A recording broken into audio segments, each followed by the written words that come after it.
200 days with Apple's best, the iPhone 13 Pro Max. This is my story, my experience with this phone. I'm gonna spit nothing but facts in this video. I've been using this since the launch day while also using other heavyweights along the way like the S22 Ultra, Pixel 6 Pro, Oppo Find X5 Pro, the list goes on. Let's start with why. Why is this phone such a big deal? In my experience, there are 3 key areas where Apple is just consistently killing the game. Number 1 is, well, you guessed it, it's battery life. I blindly trust my iPhone 13 Pro Max when it comes to battery life because this thing has never failed me. If I have to pin everything down to one reason why this phone is in my pocket or why I would recommend this phone over other devices, it has to be the battery life. No questions, it's that good. It's not just like a little bit better, it's like a generation ahead of its competition. I'm constantly getting near 10 hours of screen on time, and yes, my usage is level 100 mafia.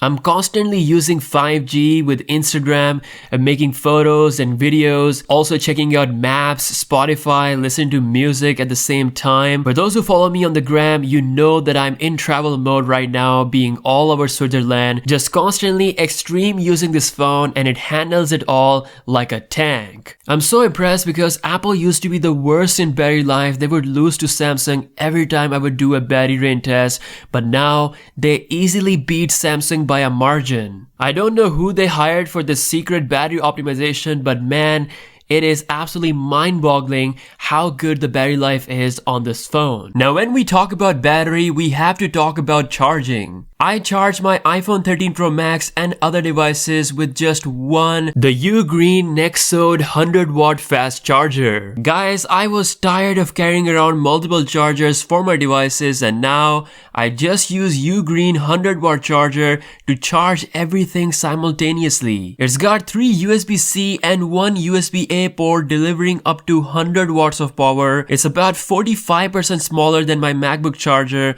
while having more ports and more power. It charges my iPhone close to 60% in just half an hour and fully charges my 2022 MacBook Pro in about 1.5 hours. Thanks to its small size and foldable plug, it fits really easily in my pocket, making it travel friendly. So if you want to make your life easy and charge your devices efficiently, then check out the special link in the description to get this Ugreen 100 watt fast charger while it's still in stock, cause these things are selling out fast, so don't wait. Alrighty, moving on to the second best thing, which is performance. The heart that runs this phone, the Apple A15 Bionic chip. To be very honest, I don't really care that much about benchmark numbers, but Apple, not only do they have the strongest chip in the market, but also the most efficient. Apple never let people down when it comes to their chips. I mean, just look at what they're doing with their laptops. No drama, just pure dominance. No matter which region you live in, you get one flagship A15 Bionic chip. You have to give them credit, this thing is as fast as the day I unboxed it. But is it invincible? Well, of course not. I've definitely noticed some app crashing occasionally, especially the camera application. I also remember that 1 or 2 times my iPhone completely froze and I had to restart it. That's just 1% of my usage. It works great pretty much all the time. Even after 7 months of usage and filling out almost all the storage on this phone, it's still performing at the top level. Animations are super smooth, 120Hz add more butter to everything. While Android has gotten very good as well, like my S22 Ultra with the recent updates, it still feels like the iPhone is more consistent with the smoothness in my daily experience, especially with a third-party application. While I appreciate the smoothness, it's also a dumb phone. Let me explain. I use Galaxy S22 Ultra as my main Android phone, and it made me realize how iOS is not well designed for Max iPhones. Like, there's so much unutilized space. On the S22 Ultra, I feel like everything can be used with one hand. It's made for the bigger screen, all the menus and stuff, it's all in your reach. While on the 13 Pro Max, I'm constantly doing hand gymnastics. I really wish to see some specific software design changes for the Max iPhones with the iOS 16. Now that we're getting 2 Max iPhones this year, they really have to do something. The next key area where Apple has proved themselves possibly the best in the game, which is the video performance. In the sea of crazy megapixel smartphones out there,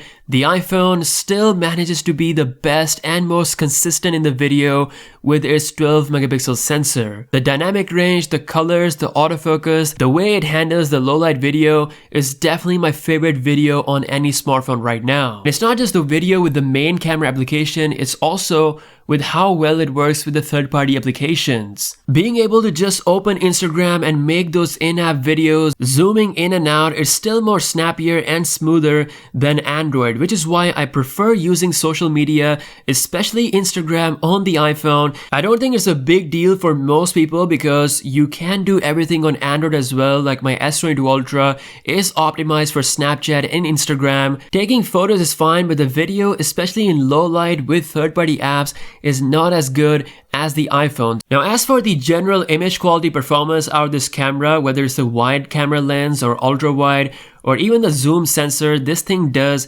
really well. The overall color science, dynamic range, skin tones, portrait mode, night mode, everything is on point. The only thing that this phone is missing is the long range zoom, which I so dearly love on my Galaxy S22 Ultra. I'm not saying that the 3x zoom on the iPhone is bad, it's actually pretty decent range, but Samsung is clearly on a different galaxy. Overall, the battery, performance, and video are the three pillars that hold this phone at its best level. But with that being said, should you buy this phone right now in 2022? Well, the answer is no, it's too late. We live in a leaks era where we know what's coming, and what's coming is going to be monumental. The design on the iPhone 13 Pro Max is so outdated. I mean, the back is fine, it's beautiful, the boxy sides, it held up really well, but the front notch is just outdated, especially compared to the competition. It's to the point where Apple is finally bringing a design change after 5 years. We are getting the biggest design update this year with the iPhone 14 Pro series,